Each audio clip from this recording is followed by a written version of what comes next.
നിക്ക് നിക്ക്, ഇങ്ങക്ക് മൈലാഞ്ചി ഇടാൻ അറിയില്ലേ? അറിയില്ലെങ്കിൽ പേടിക്കണ്ട, എനിക്കും അറിയില്ല. അതുകൊണ്ട് വേഗം പോരി, നമുക്ക് ഒരുമിച്ച് പഠിക്കാം.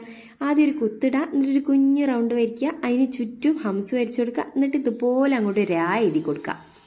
രാ എഴുതാൻ അറിയാത്തവരാരും ഉണ്ടാവില്ലല്ലോ. ഇനി അതിന് ചുറ്റും നമുക്ക് എന്താക്കുക, ഒരു റൗണ്ട് അങ്ങോട്ട് വരച്ചു കൊടുക്കുക.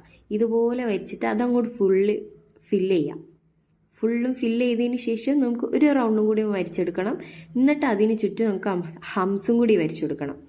എന്താ ഇത് പറയുന്നതൊക്കെ ഫുൾ തെറ്റാണല്ലോ. എന്നാലും സാരില്ല, പറയണതും എഴുതുന്നതും വരയ്ക്കണതും ഒക്കെ തെറ്റായതുകൊണ്ട് പ്രശ്നമില്ല. എന്നിട്ട് ഇതുപോലെ കുത്തിട്ട് കൊടുക്കുക. ഇതേപോലെ 3 കുത്ത് ഒരുമിച്ചിട്ടിട്ട് ഇതേപോലെ ഒന്ന് ഫില്ല് ചെയ്ത് കൊടുത്താൽ നമ്മുടെ അവിടെ റെഡിയായി. ഇനി നമുക്ക് വിരലുമേലേക്ക് പോവാം. ഇതുപോലെ 4 വര വരയ്ക്കുക, നടുവത്തെ 2 ഫില്ല് ചെയ്യുക, ഇതുപോലെ ഹംസ് വരയ്ക്കുക, കുത്തിടുക. എന്നിട്ട് ഇതുപോലെ ഒരു കുത്തിട്ടിട്ട് അടിയിലോട്ട് ഇതുപോലെ വരച്ചു കൊടുത്താൽ ഇതുപോലെ റെഡിയാവും. ഇതുപോലെ അങ്ങോട്ട് നോക്കി ഇട്ടോളീന്നേ.